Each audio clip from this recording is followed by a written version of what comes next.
Hey guys. Alright, I'm about halfway down with the can, and this is part two, and obviously, because the title says so, so obviously it's part two. Anyway, I'm about halfway down the can, and I'm already noticing side effects. Like, obviously my hand's really shaky, so my hand's shaky, I feel like tenseness and just you also when you're going through this, like it's normal for sometimes like thoughts to go through your head, like a lot of thoughts at once, and a big part of anxiety is paranoia. So it's kind of hard to really keep it together through anxiety, but the best way to get through it is you basically you just gotta find something to distract you, and like what's helping me right now is I'm actually like talking to you, so there's kind of helps. It's hard to demonstrate and have something that distracts me at the same time. Well, anyway, what I'd like to get into, besides just like talking about anxiety like 24/7, because that's everybody's been depressed, so it's kind of hard to go on bounds that people don't exactly know in terms of depression. A good thing that I've learned through it, when you're finding a coping mechanism, is alcohol is a big no-no when you're depressed. I used to be an alcoholic, been sober not very long, almost 2 weeks, and the problem with alcohol is it's a depressant, and a lot of people, a lot of comments that I've heard is I don't feel depressed when I'm drunk. I feel really happy. True, you may feel happy, but if you use alcohol a lot more than you really should, it can actually be highly dangerous. A lot of doctors, and I kind of agree with them and I kind of don't. A lot of people say that alcohol is more dangerous than heroin, which can be. The view that they're looking for in that one is because alcohol contains dopamine. Dopamine is one of those two chemicals. Dopamine, however, is a lot. It's a necessity. You have to have dopamine, and when you drink alcohol, it starts giving you dopamine for you. So your brain doesn't have to make it anymore. So if you become like an alcoholic, and I mean like a severe alcoholic, then your brain stops making dopamine because you keep drinking, like constantly, daily, all the time. And what happens with that is dopamine is needed to live. And how they're looking about this is, yeah, you can overdose on heroin, but you can also overdose on alcohol. What they're looking for is withdrawals, okay? Withdrawals with heroin, you can die, but most likely you're just going to get really sick. I mean, you can die in long term, but see, with alcohol, if you are an alcoholic, you can actually die from withdrawals. They have found ways around this. Rehab is very safe thing to have when you're alcoholic and a heroin addict. Basically, they use this chemical called methadone, which basically it's a drug that makes you high, but you don't feel high, you feel normal. Basically, I can't really explain that to anyone who hasn't had an addiction or has had anything like that. Basically, it's like being sick and taking medicine, only it's more severe. Like when you get off heroin, you get really sick and shaky and a lot of other things. You just sleep and sleep and sleep. But that's mostly because when you're on heroin, you don't sleep much. well, that's debatable. I don't really know. I don't really pay attention. But methadone can do the same thing for alcoholics. See, you can actually, like I said, you can die from just quitting cold turkey on alcohol. You pretty much your brain isn't used to making dopamine, so when you get off and you quit cold turkey on alcohol, you don't have dopamine. Your brain might still have some in reserve or whatnot. Basically, you die.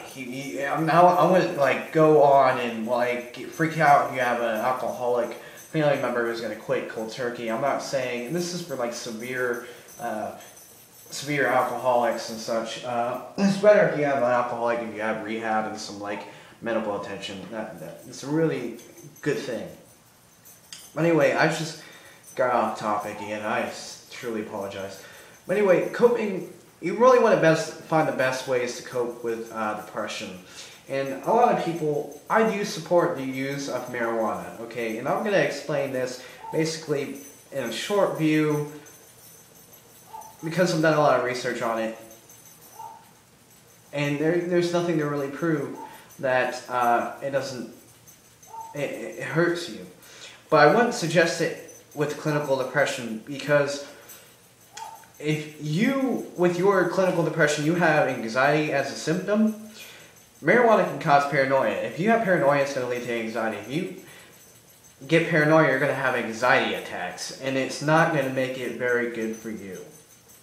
So I would not use marijuana as a source of cure or whatnot. And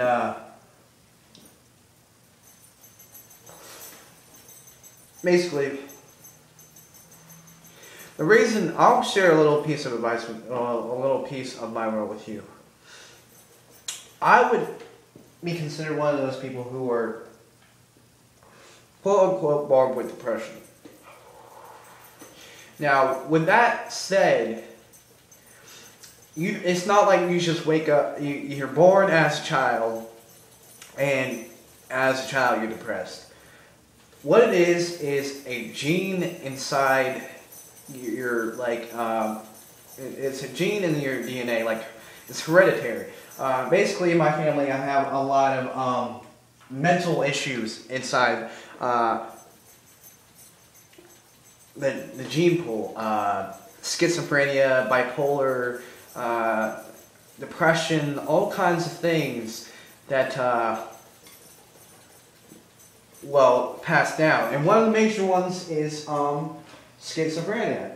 And when you're in my position,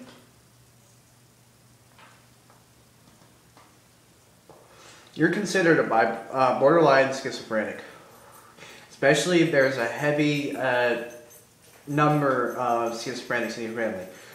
So basically, if you're having depression signs and you're on, I would suggest, honestly, if that is in your family gene pool and you have depression, actual clinical depression, I would suggest getting on the pill, on the antidepressants. Make sure that they're doing what they should be. Now, with the pills, it's not just going to happen. You're not just going to be better. It's not going to happen. It has to kick into your system. It has to work its way. You've got to get used to it. You may feel sick. You may feel more depressed. You may feel, even with mine, I got really like high, actually.